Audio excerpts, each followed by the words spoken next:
네, 예고해 드린 대로 헤롯 왕가와 성경 이야기입니다. 특별 수요 집회 두 번째 시간입니다.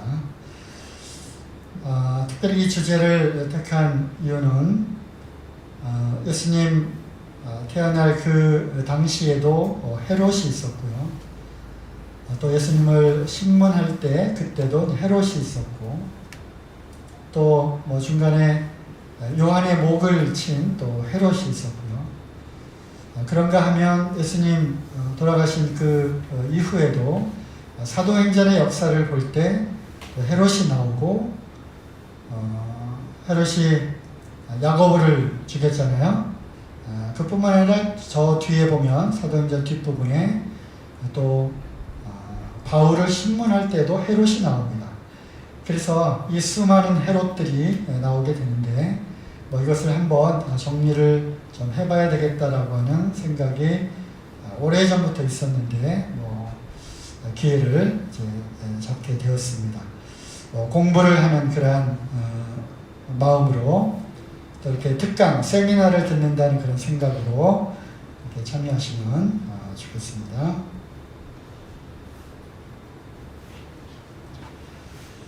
네, 먼저 성경에는 이제 잘 아시는 대로 북이스라엘은 BC 722년에 아수르에 의해서 이제 멸망을 당하게 되죠. 또 아수르의 그런 식민 정책에 따라서 그들은 그 정복한 사람들을 이제 자기 나라의 모든 그런 마을로 유배를 시키고, 또 자기 백성들을 그 나라에 이제 강제로 결혼을 시켜서 혼혈시키는 그러한 정책을 썼습니다. 그래서 북이스라엘은 그 이후에 사마리아라고 하는 그런 흔적이 남아 있지만 나라로서는 이제 완전히 없어지게 되었죠. 그 이후에 남쪽 유다는 이제 계속 지속이 되다가 아수르를 멸망시키고 신 바벨론이 부흥하게 되면서 결국 남쪽 유다를 세 차례에 걸쳐 쳐들어오게 되고, 또 우리가 여러 차례 듣고 배웠던 것처럼 BC 586년에 남유다가 멸망이 되고 바벨론 포로로 이제 잡혀가게 됩니다. 포로로 잡혀가서 이제 예레미야의 예언대로 70년 동안 이제 포로 기간을 겪게 되는데, 그 과정에 여러 가지 역사적인 사건들이 일어나게 되죠. 이 세계의 역사와 함께 흘러가는 이 성경의 역사를 우리가 같이 배워보는 것도 매우 유익한 그런 것이라고 생각을 합니다.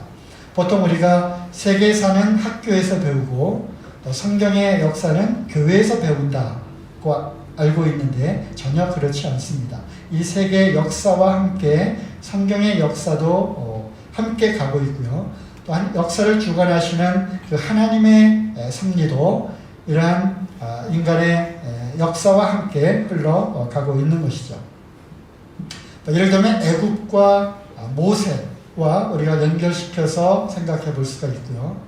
또 아스루와 그 북이스라엘의 그 야합 왕과 연결을 시키게 되고요. 또 바벨론과 요시야 왕, 페르시아와 다니엘, 그리고 페르시아 멸망하고 헬라, 알렉산더 대왕과 다니엘, 그리고 이제 헬라가 무너지고 로마와 바로 헤롯 왕가, 이렇게 연결이 되는 것입니다. 이런 세계의 역사도 한번 성경과 같이 한번 정리를 해볼 시간이 있을 것 같습니다. 바벨론이 멸망하고 이제 페르시아가 또 그 근동 일대를 지배하게 되죠. 이때 고레스 왕이 칙령을 내리고 이제 모든 유대 민족들을 자기의 나라로 돌아가도록 하는 그런 칙령을 발표하게 되죠. 그래서 1차, 2차, 3차에 걸쳐서 포로가 다시 고토로, 이스라엘의 고토로 돌아오게 됩니다. 이때 아시는 대로 에스라와 느헤미야에 의해서 이제 포로로 돌아오고 다시 무너졌던 그런 성전 건축과 또 예루살렘 성벽을 재건하게 되죠. 그리고 이제 재건된 그 성전을 봉헌을 하게 됩니다. 그래서 이 시기가 약 70년의 역사가 흐르게 된 거고요. 그리고 돌아온 그 포로에서 돌아온 그 후기 유대의 역사 가운데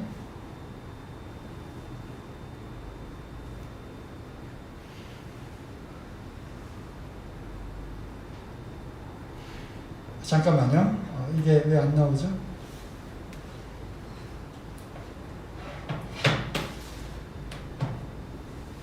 진짜 얘기를 해줘야지.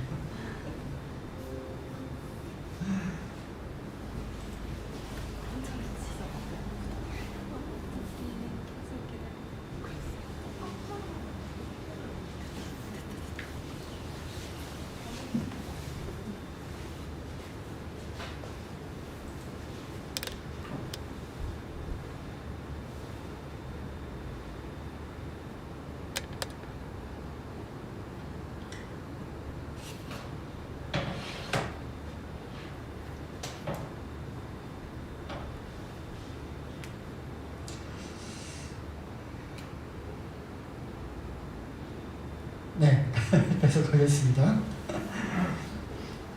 그리고 나서 우리가 잘 아시는 대로 포로에서 돌아온 이후에 이제 선지자 중에 이제 말라기 선지자가 있죠. 말라기 선지자는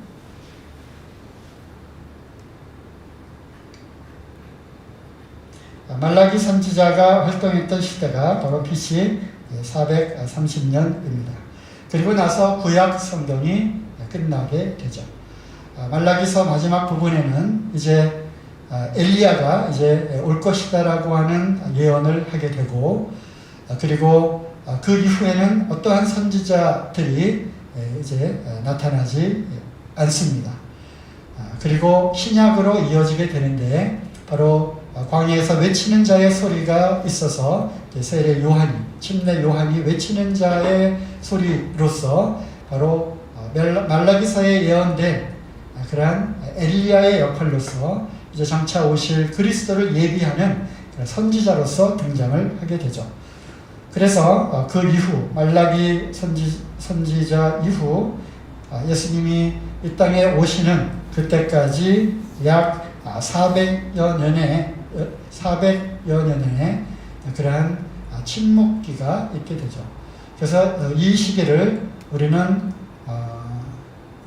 신구약 중간 역사라고 이야기를 하고, 성경에는 기록되어 있지 않지만 인류의 역사와 여러 가지 사건들을 통해서 결국 신약의 여러 가지 문화와 또 신약의 그러한 예수님 당시의 복음서와 사도행전의 그런 이스라엘과 그 주변의 문화에 대한 그런 이해를 우리가 도움을 받을 수가 있는 것입니다. 즉 성경에는 기록되어 있지 않은 약 400여 년간의 신구약 중간 역사들을 우리가 또 살펴볼 필요가 있고요. 그 가운데 예를 들어서 바리새파라든가 사두개파의 그 기원이 어디이며 왜 이런 것들이 나타나게 되었는가, 또는 요한복음 10장에 나오는 그 수전절이라고 하는 그런 절기가 또 왜 등장을 하게 되었는가 하는 이러한 성경과 연결되어 있는 그런 역사들이 바로 신구약 이 400여 년의 역사 가운데에서 발생했던 그런 사건들이라고 하는 것입니다. 잠깐 살펴보면요, 세계 역사는 또 근동의 역사는 이제 페르시아가 점점점 쇠퇴하고, 또 그리스 즉 마케도니아 그 다음에 아테네, 스파르타 이렇게 도시국가로 되어 있었던 이 그리스 문화, 그리스 도시국가들이 마케도니아의 알렉산더 대왕에 의해서 이제 통일이 되고, 또 내친김에 알렉산더 대왕이 동방을 향해서 페르시아 정벌에 나서게 됩니다. 점점점 페르시아가 쇠퇴하게 되고 결국 여러분들 아시는 대로 이제 알렉산더 대왕이 인도의 인더스 강까지 이제 점령을 하게 되죠. 그런 점령에 가는 그러한 과정에 시리아 그리고 방향을 틀어서 시리아와 이스라엘과 또 애국까지를 점령을 하게 되고 그 다음에 또 계속 동진을 해서 바벨론 즉 메소포타미아와 또 계속 이제 흑해를 지나서 카스피해 밑으로 해서 인도의 인더스강까지 순식간에 점령을 하게 되죠. 이것이 바로 헬레니즘 그리스가 세계를 정복하게 되는 그런 역사가 있었습니다. 그리고 알렉산더 대왕이 20살의 왕이 되고 불과 33세의 젊은 나이에 요절을 하게 되죠. 즉 나라들을 정복은 했지만 통치를 하지를 못했습니다. 그리고 후계자를 아주 아들이 나이가 어렸기 때문에 후계자로 지명이 되지 않고 그 밑에 장수들이 결국 나라 서로 권력 다툼을 하다가 결국 4명의 장수에 의해서 4개의 나라로 분할이 됩니다. 잠깐 이걸 보시면 이것이 이제 알렉산더 대왕이 여기가 그리스죠. 아테네와 마케도니아의 그 수도가 펠라입니다. 그리고 아테네, 스파르타, 고린도 여기 잘 아시는 이러한 그리스의 에게해를 넘어서 즉 사도 바울은 아시아에서 유럽으로 전도를 갔지만 반대로 알렉산더 대왕은 이쪽 이태리 쪽이 아니라 동쪽 페르시아 제국을 이제 침공을 해서 하나씩 아시아로 건너와서 점점점 이제 전쟁을 하게 되죠. 그러면서 여기에서 시리아, 즉 시리아의 수도는 안디옥이죠. 안디옥, 그 다음에 페니키아의 두로와 시돈, 여기를 또 멸망시키고, 그 다음에 이스라엘, 그 다음에 이집트까지 정복을 하게 됩니다. 그리고 나서 점점점 동진을 해서 바벨론, 메소포타미아와 또 지금 오늘날로 하면은 무슨 칸 있죠? 이러한 중앙아시아를 정복을 하고 페르시아에 남은 그 잔당들을 추적해서 결국 여기까지 이제 쫓아갑니다. 그리고 이제 인도의 인더스강까지 그래서 유럽에서는 처음으로 이제 인도를 인도의 일부까지 도달한 최초의 왕이 되었죠. 그리고 내친 김에 이제 겐지스강까지 가려고 했지만 이제 너무나 오랜 원정과 또 전쟁에 지친 그런 병사들에 의해서 여기서 정벌을 멈추고 또 다시 돌아오게 됩니다. 돌아오는 과정에 바벨론에서 한간에 의하면 모기에 의해서 말라리아에 걸려서 죽었다는 그런 설이 있고요. 또 열병에 걸려서 죽었다고 합니다. 짧은 나이에 알렉산더는 이와 같이 과거 페르시아 영역과 또 그리스 이 일대를 다 점령을 하게 됩니다.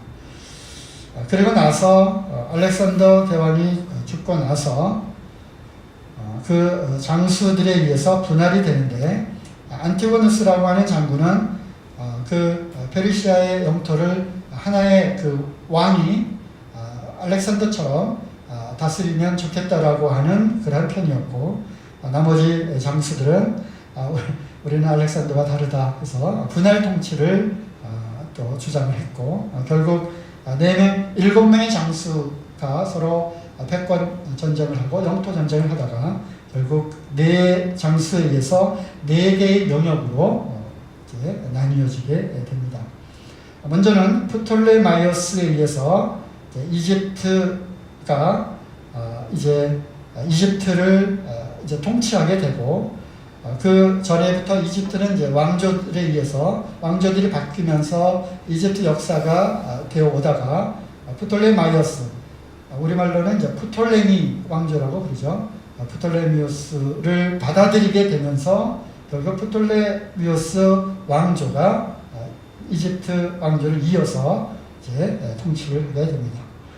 또 페르시아 영역의 대부분의 지역은 셀레쿠스라고 하는 또는 셀류쿠스라고 불리우는 또 장군에 의해서 또 새로운 왕조가 이제 시작이 됩니다.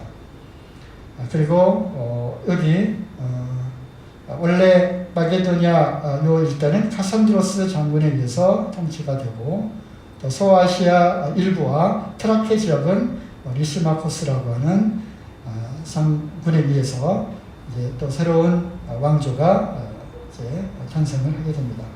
우리가 관심이 있는 부분은 바로 이스라엘이죠. 이스라엘은 이렇게 빨간색을 친 결국 애국, 즉 프톨레마이오스 왕조에 의해서 이제 지배가 되고, 또 셀루쿠스 왕조와 프톨레마이오스의 전쟁에 의해서 이제 프톨레마이오스가 쇠퇴하면서 셀레쿠스, 즉 여기 시리아에 의해서 또 그 다음에 다시 지배를 받는 또 이러한 역사를 이제 갖게 됩니다. 다시 앞으로 가면요. 자, 알렉산더가 죽은 이후에 제국이 분할이 되었고, 이스라엘은, 즉 유다는 프톨레마이오스 왕조로부터 100년간 지배를 받고, 그 이후에는 셀류쿠스 왕조로부터 지배를 받게 됩니다. 유대인이라고 하는 말이 사실 이때부터 이제 생기기 시작을 한 거죠.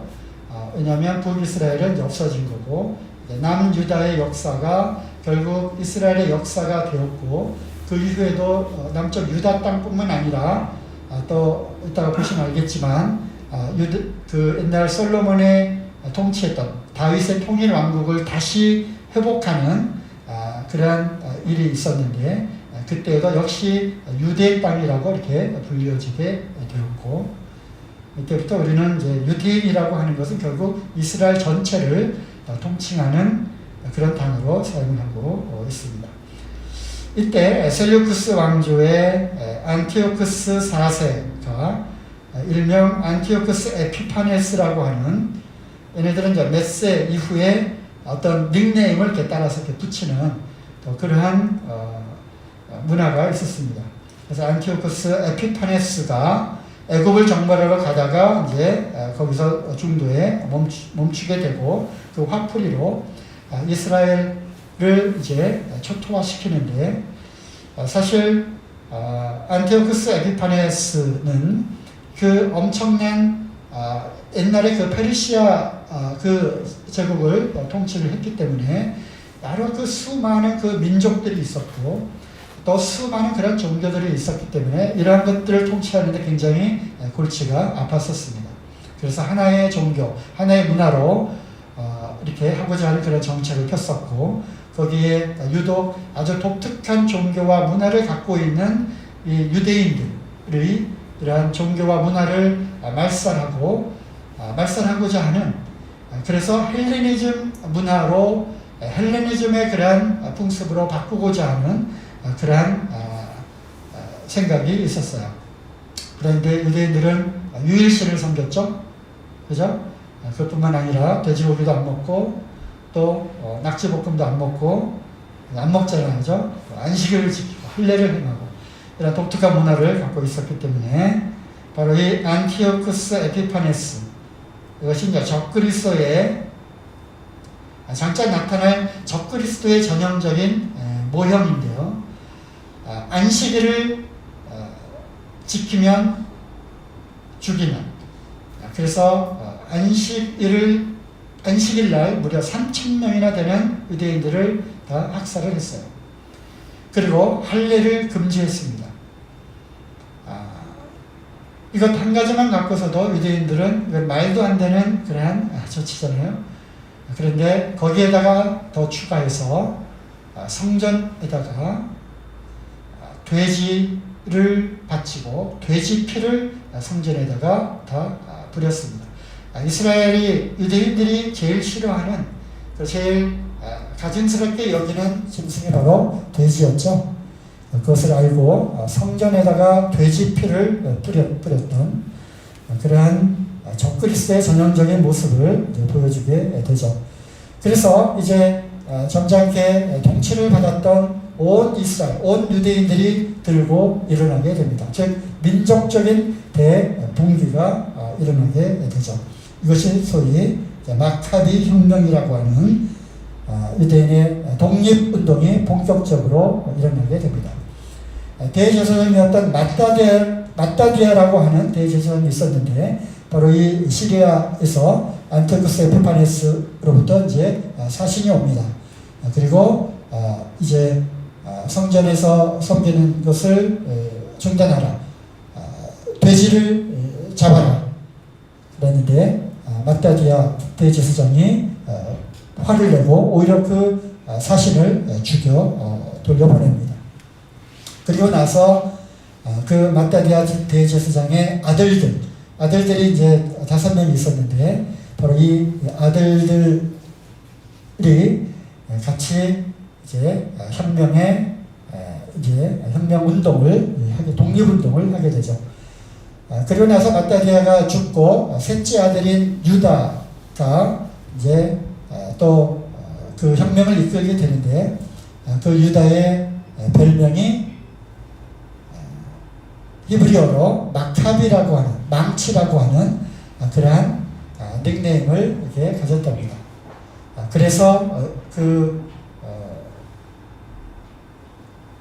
닉네임으로 우리가 지금까지 이때 이스라엘이 벌였던 그 독립운동을 마카비 혁명이라고, 마카비 독립운동이라고 부르게 되죠. 그리고 나서 곧바로 더럽혀진 성전을 청소를 하게 되는데 바로 이 성전 청소를 했다 해서 하누카라고 이름을 부릅니다. 요한복음 10장에 나오는 10장 22절에 수전절이 되매 예루살렘에 예수님께서 수전절에 예루살렘에 갑니다. 이때는 겨울이라 매우 추웠다라고 시작을 하는 구절이 나옵니다. 이스라엘의 절기는 몇 절기가 있죠? 7절기가 있잖아요. 레위기 23장에 6월절, 무교절 이렇게 시작되는, 그리고 장막절까지 되는 7절기 이외에 2개의 아주 또 중요한 절기가 있는데 바로 에스더서에 나오는 부림절 아시죠?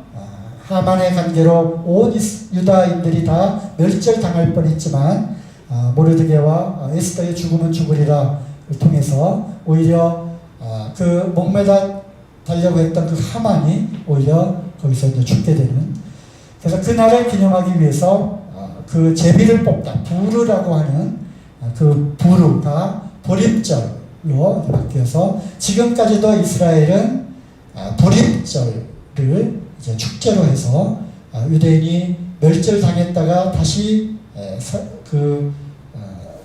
거꾸로 극적인 반전을 일으켜서 살아나는 그러한 것을 기념하는 부림절이 있었고요. 또 하나는 이 안티오쿠스 4세, 안티오쿠스 에피파네스에 의해서 더럽혀진 그 성전을 깨끗하게 청소하고 또 마카비 혁명에 의해서 다시 그것이 회복되는 그러한 것을 기념하는 하누카라고 하는, 빛을 밝히다라고 하는 뜻을 갖고 있습니다. 이것이 성경에는 수전절로 기록이 되어 있습니다. 그리고 결국에는 이제 남유다가 전쟁 끝에 무려 독립전쟁을 해서 결국 독립을 하게 됩니다. 그리고 이 왕조를 어떤 사람들은 마카비 왕조라고 하기도 하고 어떤 사람들은 하스모니아 왕조, 하스몬 왕조라고 합니다. 결국 남유다가 멸망하고, 그죠?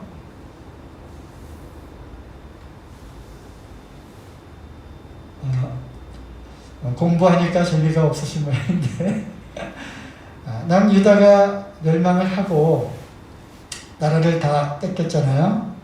그리고 나서 아주 짧은 기간이긴 하지만 이 유대인들은 또 독립된 나라를 다시 갖게 됩니다. 바로 그 왕조가 하스몬 왕조, 하스모니아 왕조라고 합니다. 그리고 이 하스모니아 왕조는 이제 1대, 2대, 3대, 4대 그래서 점점점 잃었던 옛날의 그 영토들을 점점점 되찾게 되고, 그리고 이제 마지막 5대 왕은 여왕이 등극을 합니다. 일단 이제 뭐 상식으로 알아두시면 유대인의 그 역사 가운데 왕은 다 남자잖아요, 그죠? 이때 유일하게 여자가 여왕이 됩니다. 그리고 이제 죽게 되는데 이제 후계자를 지명하지 못하고 이제 죽게 되는데 이때 그 왕자 둘이 서로 왕권 다툼을 하게 되고 4년 동안 결국 이 내전과 같은 그러한 전쟁을 겪게 되죠.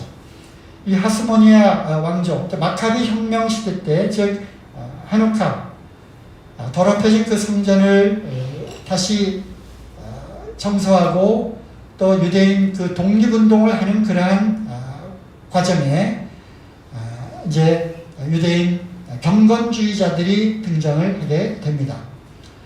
그리고 그 경건주의자들이 두 분파로 나뉘어지게 되는데 하나는 바리새파, 하나는 사두개파.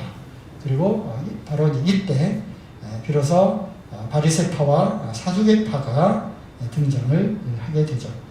물론 이들은 그 종교적인 그러한 입장이지만 정치적으로도 매우 깊게 관여해서 이러한 왕조의 권력 다툼과 또는 누가 왕이 되었을 때 바리새파가 득세를 하거나 또는 다른 왕이 득세했을 때는 사두개파가 득세하거나, 우리나라 조선 왕조를 보게 되면 당파 싸움들이 굉장히 심했죠, 그죠? 그것 못지않게 이 바리새파와 사두개파는 물과 기름과 같은 아주 앙숙이, 앙숙 중에서도 이런 앙숙이 없을 정도로 아주 처절하게 실질적인 종교적인 색채를 떠나서 정치적으로도 깊이 개입해서 거기에 서로 피비린내 나는 그런 내전이 일어날 때도 서로 싸웠던 그러한 역사를 갖고 있습니다. 그래서 예수님 당시에도 바리새파와 사두개파가 그렇게 극렬하게 서로 미워하고 했던 것을 보게 되죠. 그래서 하스모니아 왕조의 맨 마지막 때에 이제 왕권 다툼으로 두 왕자가 서로 다투다가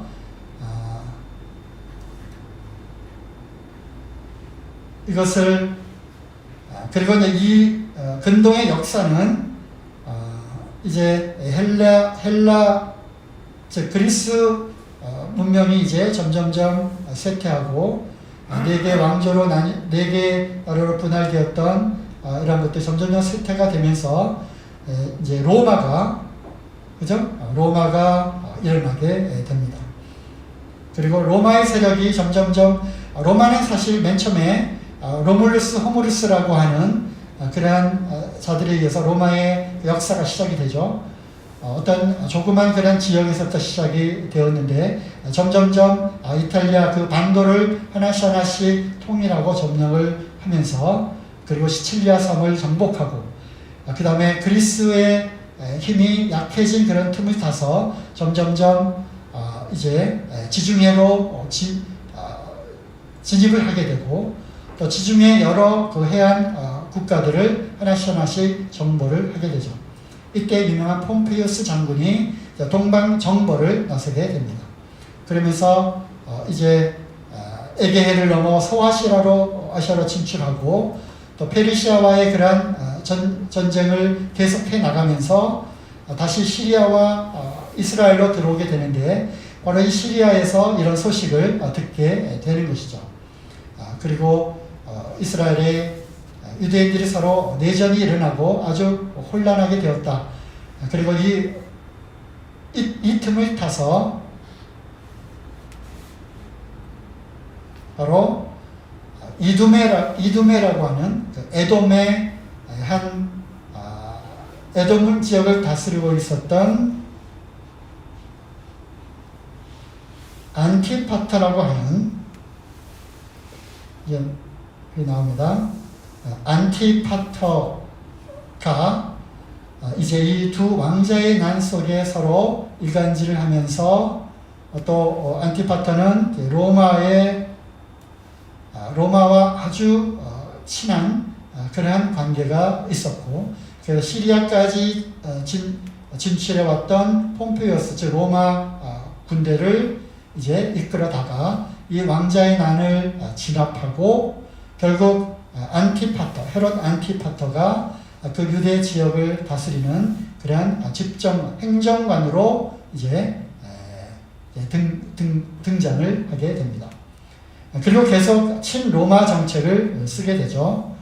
그리고 그 이후에 자기의 아들인 헤롯을 이제 공식적으로 로마의 승인을 받아서 유대를 다스리는 왕으로 이제 등극을 시키게 합니다. 자, 여기까지 오셨죠? 네.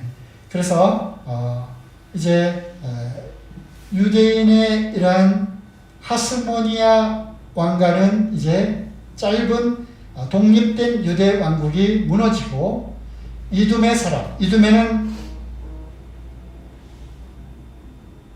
어디냐면 에돔입니다. 에돔. 옛날에 에돔 아시죠? 그래서 에서의 그 쪽이죠. 그래서 야곱과 에서가 갈라지게 되고 그 이후에 이 유대인들과 에돔 족속들 간에는 그러한 많은 또 전쟁들이 있었고 그렇죠. 그래서 유대인들은 이 에돔 족속을 매우 싫어했어요. 그럼에도 불구하고 이 이두메 사람이 유대를 다스리는 이제 왕이 되는 것이죠. 이 사람이 바로 헤롯입니다.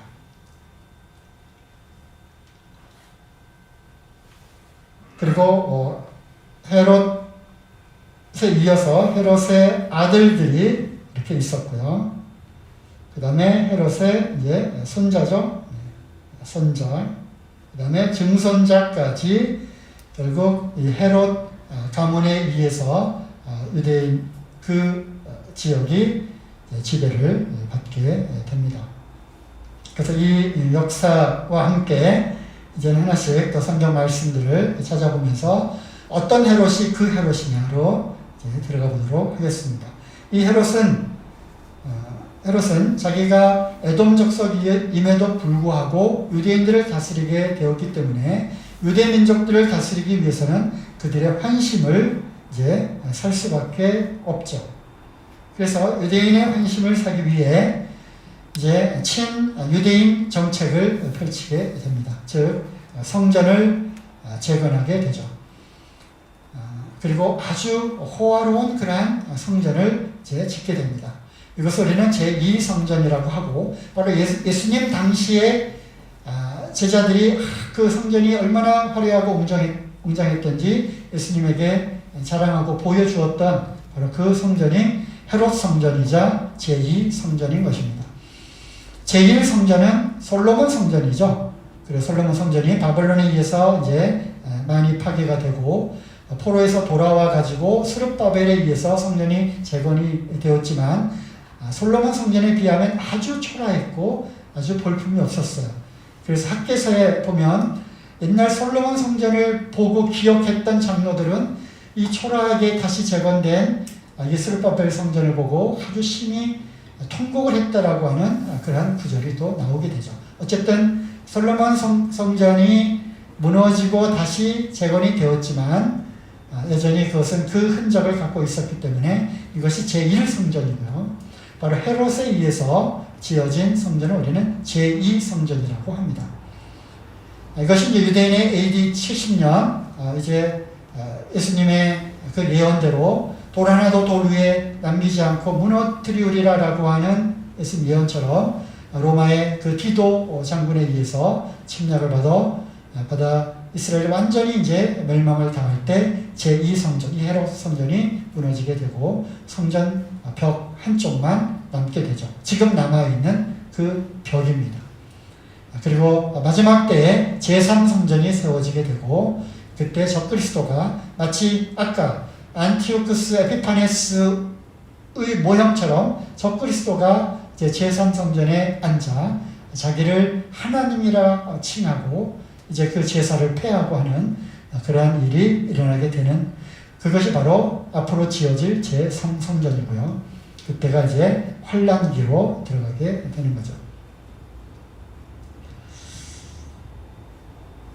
네, 헤롯 대왕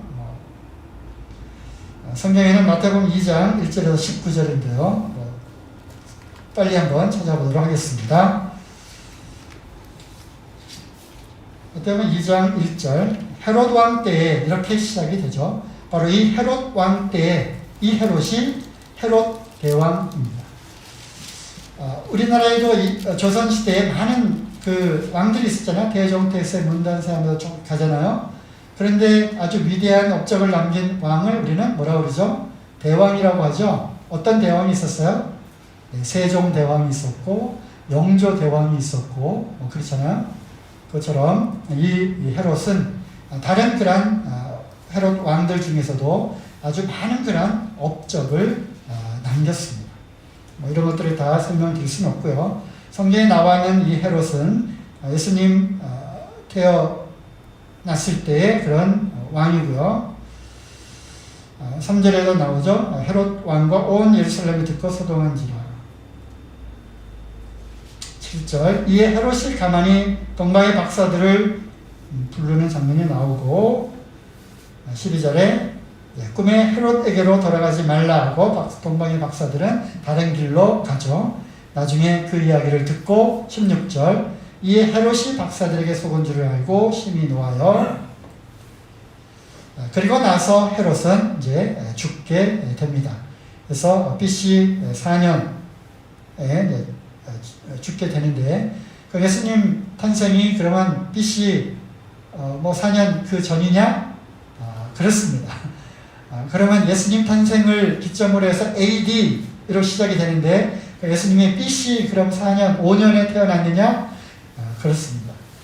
이 나중에 로마가 세상을 정복하고 로마의 황제가 새로운 달력을 만들어라 해서 글레고리력, 율리우스력 이런 달력을 만들게 되는데 그때 이제 달력을 쭉 만들면서 BC 1년 다음에 AD 1년 0년이 하나 빠졌죠. 1년의 착오가 있었고 또 계산하다 보니까 이게 안 맞았어요.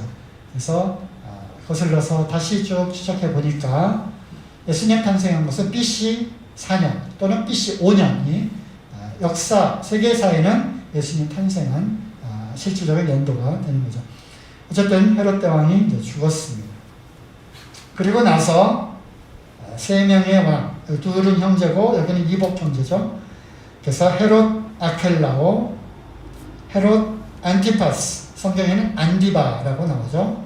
그 다음에 헤롯 빌립 2세, 이렇게 헤롯의 아들들에 의해서 또 다스려지게 되는데 보면은 이들은 왕이라고 칭함을 받지 못하게 됩니다. 로마가 허락을 하지 않고 그 밑에 분봉왕이라고 성경에는 분봉왕이라고 되어 있어요. 그러니까 중세시대로 하면은 그 지역을 다스리는 영주의 개념이죠.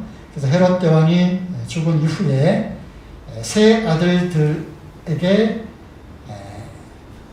영역을 할당해 주는데 헤롯 아켈라오는 유대와 사마리아 지역을 통치하도록 맡깁니다. 그리고 유대와 이 사마리아를 다스렸던 헤롯 아켈라오는 이따 또 나오겠지만 일찍 죽게 됩니다. AD 6년에 죽게 되죠. 그리고 그는 폭정을 가하게 됩니다. 그리고 이 폭정에 의해서 결국 로마는 다시 새로운 분봉왕을 세우지 않고 직접 로마에서 총독을 파견하게 되는데 1대, 2대, 3대, 4대, 5대 총독이 우리가 잘 알고 있는 누구죠? 본디오 빌라도가 5대 총독으로 화성을 받게 돼서 유대와 사마리아 지역을 이제 다스리게 됩니다. 그 다음에 헤롯 안디바는 여기 갈릴리 호수 있죠? 갈릴리 지역과 베레아 지역을 다스리게 되는데 이따 성경을 찾아보겠습니다만은 애굽에 피신해 갔던 그 요셉과 마리아 즉 아기 예수님이 헤롯이 죽었다 하는 말을 듣고 자, 이 성경을 찾아보시죠. 2장 19절 헤롯이 죽은 후에 다시 내 목숨을 찾던 헤롯 대왕이 죽었다. 그러니까 다시 돌아가라.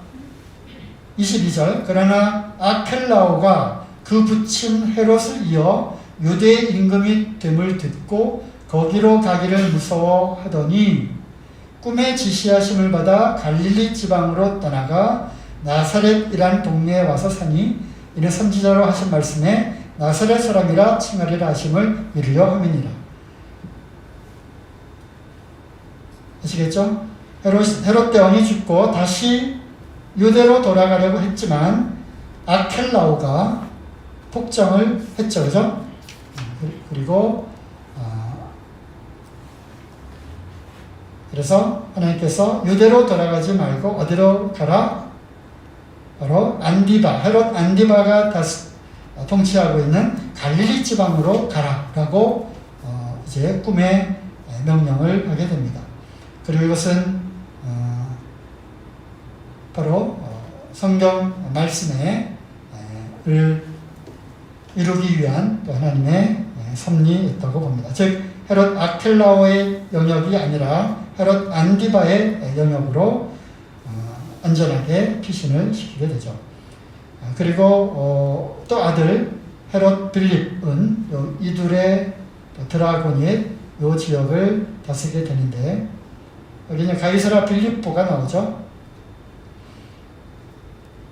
여기도 이제 가이사라가 나오고요. 이 가이사라는 케사르 로마 황제를 기념하기 위해서 만든 도시고 여기 위에 두론과 시돈 여기가 이제 페니케아죠. 한때 지중해를 주름 잡았던 해상무역의 왕국입니다. 이스라엘은 여기에 마땅한 항구 도시가 없어요. 배를 대기에 적합한 그런 도시가 없거든요. 유일하게 가이사랴가 항구 도시였어요. 이것을 통해서 이제 로마와 이제 해상무역을 했는데 사도 바울도 전도 여행을 하고 돌아올 때 가이사라에 상륙한지라 가이사라를 통해서 들어오게 되는 것을 보게 되죠. 그 가이사라는 이제 훗날 로마 총독들이 여기에 관절을 짓고 살고 있는 곳입니다. 그거와 다르게 여기는 가이사라 빌립보라고 이름을 지었고요. 빌립의 영지에 있는 가이사랴 이렇게 불렸죠. 네, 뭐 이스라엘 지도에 대한 지리에 관한 것도 한번 공부를 해보면 좀 재미있는 것이 많이 있습니다.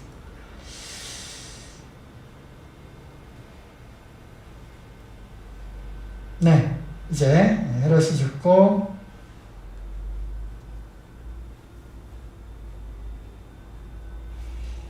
아켈라오 아까 찾아서 읽은 말씀이죠.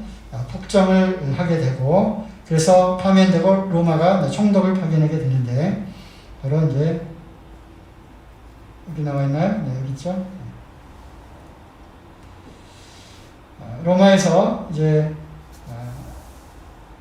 AD 6년 이후에 유다 사마리아를 이제 통치하기 위해서 로마에서 직접 총독을 파견하게 되는데 아킬라오가 죽고요. 이때 첫 번째, 두 번째, 세 번째 등에서 다섯 번째가 바로 본디오 빌라도입니다.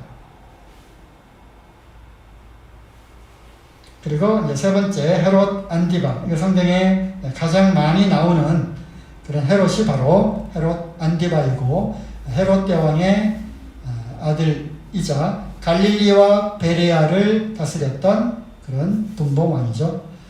자, 마태복음 14장 1절.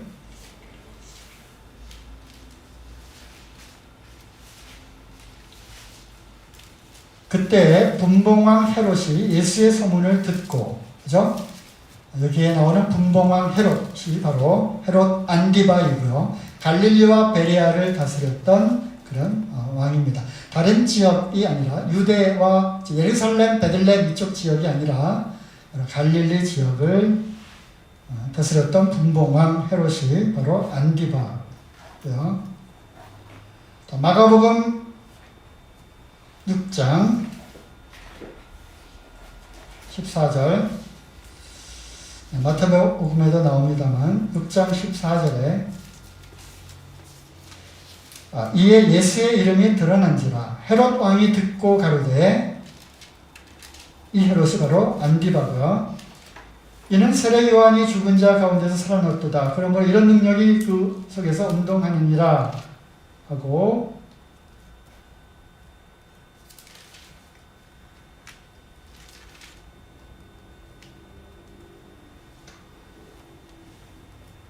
어, 16절, 헤롯은 듣고 가로되 내가 목배인 요한 그가 살아났다 하더라 하면서 이제 이야기를 하죠. 예전에 헤롯이 자기 동생 빌립의 아내 헤로디아에게 장가든 고로, 자, 이 도표를 보시면 여기에 빌립이 나오죠. 이 빌립과 이 빌립을 구분하기 위해서 여기는 빌립 1세고요. 여기는 빌립 2세로 되어 있습니다. 그러니까 배다른 헤롯 대왕은 여러 명의 아내를 주게 되는데 정략 결혼들을 많이 했어요. 헤롯 대왕은 많은 그런 아들들이 있었는데 특히 이제 빌립 1세와 헤로디아가 결혼을 했는데 이 헤로디아를 뺏어서, 즉 자기 형제의 부인을 뺏어서 결혼을 하게 되죠. 그죠? 그 사건입니다. 17절, 전에 헤롯이 자기가 동생 빌립의 아내 헤로디아에게 장가든 고로 이 여자를 위하여 사람을 보내어 요한을 잡아 옥에 가두었으니 하면서 21절, 마침 기회 좋은 날이 왔으니 곧 헤롯이 자기 생일에 잔치를 하게 되는데, 22절, 헤로디아의 딸이 친히 21절에 대신들과 천부장들과 갈릴리의 귀인들로 더불어 잔치할세. 갈릴리의 귀인들 아시죠? 그가 다스리고 있었던 지역이 갈릴리였기 때문에 이런 표현을 한 겁니다. 그리고 지도를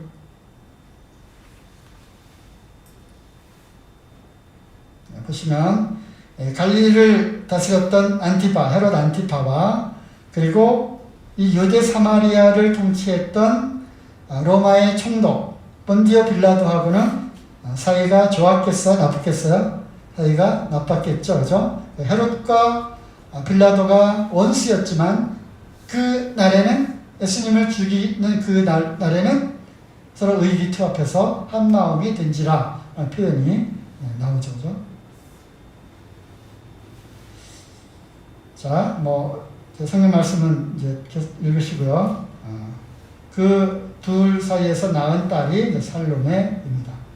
그리고 이 딸이 제 춤을 이쁘게 잘 춰서 헤롯이 무엇을 원하든지 내가 다 주겠다 하니까 세례 요한의 목을 주십시오 해서 그 목을 바친 그러한 사건이 바로 이렇게 되고요. 그 계보가 이렇게 되는 것입니다. 자, 또 헤롯 안디바에 대한 이야기가 나오는 것이 누가복음 13장.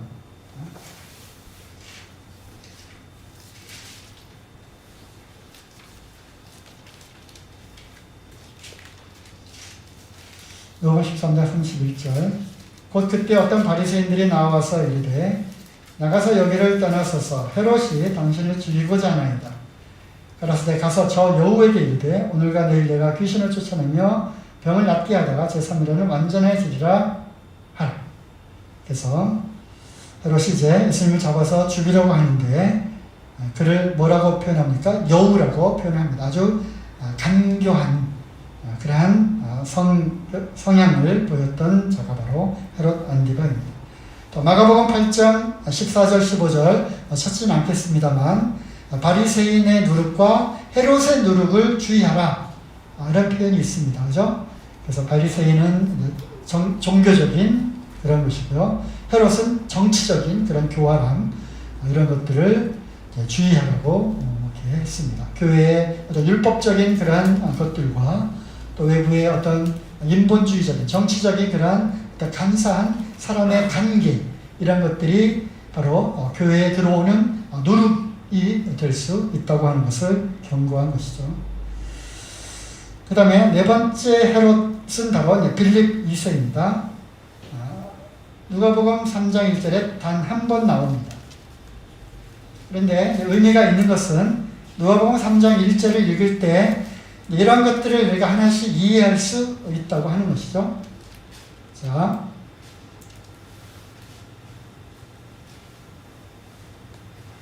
디베료 가이사가 위에 있은 지 15해. 이것은 로마 황제 케사르가 로마의 황제로 있은 지 15년이 지났습니다. 이게 로마의 역사를 이렇게 보면은 참 재밌어요. 아스르가 을마고 바벨론, 페르시아, 그 다음에 그리스, 헬라, 로마. 이것이 다니엘서에 나와 있는 또 왕국들이죠. 그죠? 우리가 이것도 이제 다음 주에 이제 할 건데요. 신구약 중간사 좀 하고 그 외에 바벨론부터 한번 쭉 역사를 한번 로마까지 역사와 그 역사에 대응하는 시기에 구약과 신약의 어떤 중요한 사건들 이런 것들을 좀 매칭해서 다음 주, 그 다음 주 한 2주에 걸쳐서 해볼까 생각을 합니다. 어렵고 재미없으면 안 할 거고요.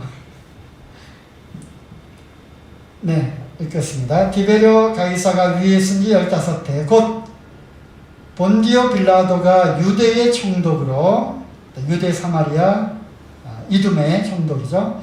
헤롯 안디바가 갈릴리의 분봉왕으로 그 동생 헤롯 빌립 2세가 이두레와 드라고니 지방의 분봉왕으로 로사니아가 이렇게 나옵니다. 이렇게 이해가 되시죠?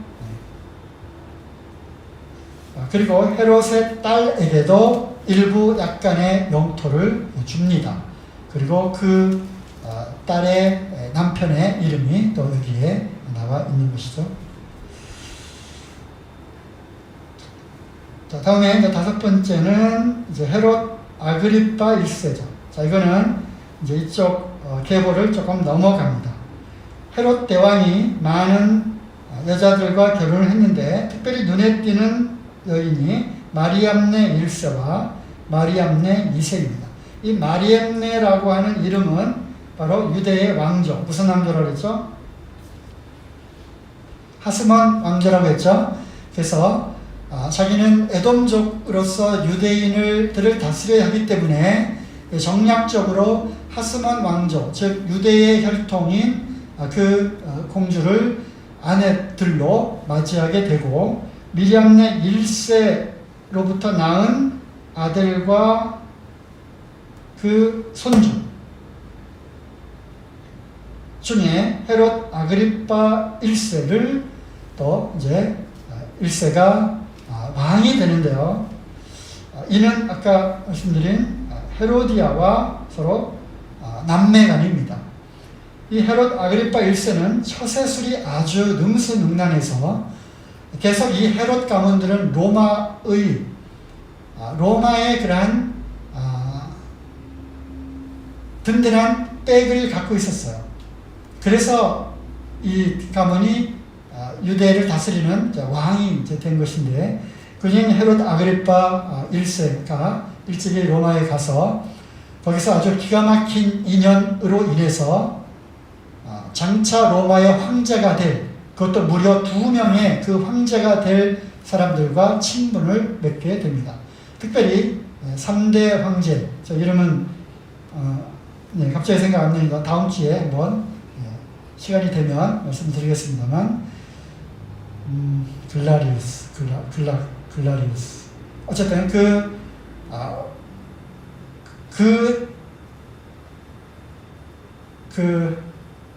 로마는 이제 공화정과 왕정과 또 삼두 정치를 하게 되는데, 그 중에 한 사람이 치열한 권력 다툼에서 이 사람 편을 들게 되고, 이를 적극적으로 도와줘서 황제가 되게 합니다. 그래서 담례로 이 이스라엘의 한 영역, 즉 이 빌립이 다스리던, 자기로 보면은 이제 그 아저씨 삼촌뻘이죠. 그 지역을 주게 되고, 그래서 이어서 하나씩 헤롯 아그리파 1세는 다른 지역들까지 이제 지배권을 넓히게 되면서 이제 솔로몬이 다스렸던, 다윗이 통일을 했던 소위 지금의 이스라엘 영역의 대부분을 다시 회복을 하게 되고, 결국 헤롯 아그리파 1세가 통치를 하게 되죠. 하지만 그는 이제 폭정을 하게 되고, 또 유대인들의 환심을 사기 위해서, 비록 자기는 반은 유대인 혈통이었지만 친 이스라엘 정책을 계속 피면서 유대인들의 환심을 사기 위해서 이때 기독교인들을 이제 하나씩 핍박을 하게 되죠. 자, 이제 세월이 흘렀습니다. 헤롯의 손주 시대이니까 사도행전으로 가야 되겠죠. 네, 사도행전 12장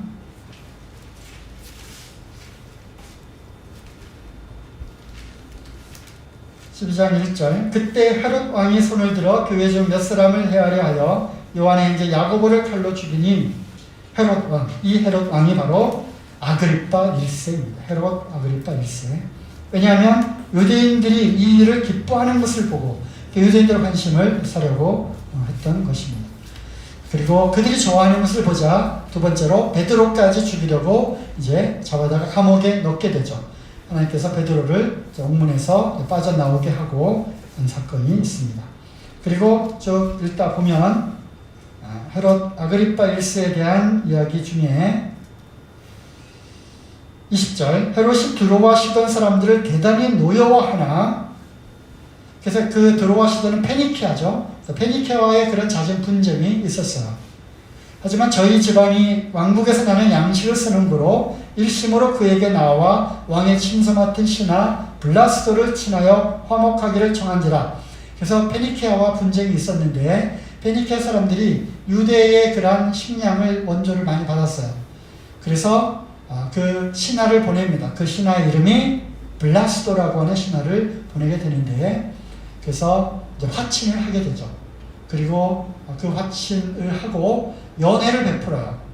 그 연회를 베푸는 그 이제 아침에 이 헤롯 아그리파 1세가 은으로 되어 있는 그런 화려한 옷을 입고 그 연단에 나서게 되면서 사람들이 환호하게 되죠. 이때 태양의 빛을 받아가지고 그릇이 막 그렇게 찬란하게 빛이 납니다. 그러면서 뭐라고 외치게 되죠? 22절, 백성들이 크게 부르되 이것은 신의 소리요 사람의 소리는 아니라 하거늘. 21절, 헤롯이 나를 택하여 왕복을 입고 위에 앉아 백성을 호유하되. 그래서 이 엄청난 이 백성들이 환호하고 하는 것을 보고 그 하나님의 영광을 가로챈 나머지 어떻게 되죠? 벌레 먹어서 죽게 됩니다. 바퀴벌레를 잡아서 먹었다는 것이 아니라 몸에 병이 걸린 거죠. 썰렁 개그를 했는데 아무도 웃지 않네요. 어쨌든 벌레를 먹어서 죽습니다. 그리고 나서 헤롯 아그리파 1세의 아들인 헤롯 대왕의 증손주인 헤롯 아그리파 2세가 성경에 나오는데 그것은 또 세월이 흘러서 사도행전 25장 26장에 바로 그 이야기가 나옵니다. 다 읽지는 않겠지만 25장 13절 볼까요? 네, 13절. 수일 후에 아그리파 왕과, 거기 바로 아그리파 왕이 나오죠? 이게 바로 헤롯 아그리파 2세입니다. 헤롯 대왕의 증손주죠. 버니게도 이 도표에 보면 버니게 나오죠? 자기 여동생, 물론 한간에는 이 둘이 서로 근친상간을 하고 있다라고 해서 버니게가 항상 같이 나오는 것을 보게 됩니다. 23절에도 아그리빠와 버니게가 같이 나오죠. 이때 총독은 이제 베스도 총독이었죠. 그리고 한 장 넘기시면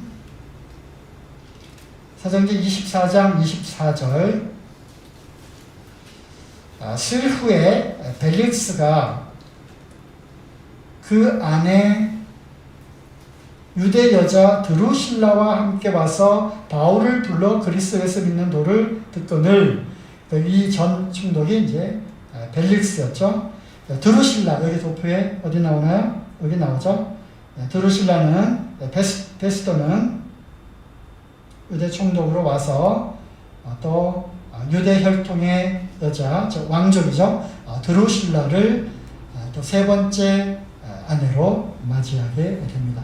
성경에 나오는 인명들이 여기 쭉 나와 있고 또 이들의 그 가계도를 놓고 성경을 이렇게 보시면 더 잘 이해가 될 줄로 믿습니다. 그리고 나서 이후에 이 헤롯 왕가는 쇠퇴하게 되고 다시 로마가 직접 이제 통치를 하게 되면서 또 유대인들의 그런 반란을 잠재우기 위해서 직접 디도 장군이 나중에 황제가 되었죠. 와서 예루살렘을 함락하고 이로 말미암아 그나마 거기에 잔존에 있었던 헤롯 왕가가 물론 나중에는 반은 유대 혈통의 그런 왕가가 이제 다 멸망을 하게 됩니다. 네, 시간이 다 되었습니다. 어쨌든 헤롯 왕가 이 도표 한 장만 있으면 되겠죠? 이걸 놓고 관계되는 헤롯이 나올 때마다 다시 꺼집어내서 확인하시고 읽어보시기 바랍니다. 다음 시간에는 이 신구약 중간사 이것을 한번 조금 정리를 해볼까 합니다. 더 나아가서는 바벨론 시대 이후에 바벨론부터 로마까지 이 근동의 패권을 차지했던 이 세계사의 흐름과 또 성경의 굵직굵직한 그런 사건들, 또 성경의 인물들이 어느 시대에 누구와 매칭이 되는지 이런 것들을 해볼까 생각도 하고 있습니다. 어쨌든 기도해 주시고 또 관심을 가지시고 또 성경 공부 열심히 하시기 바랍니다.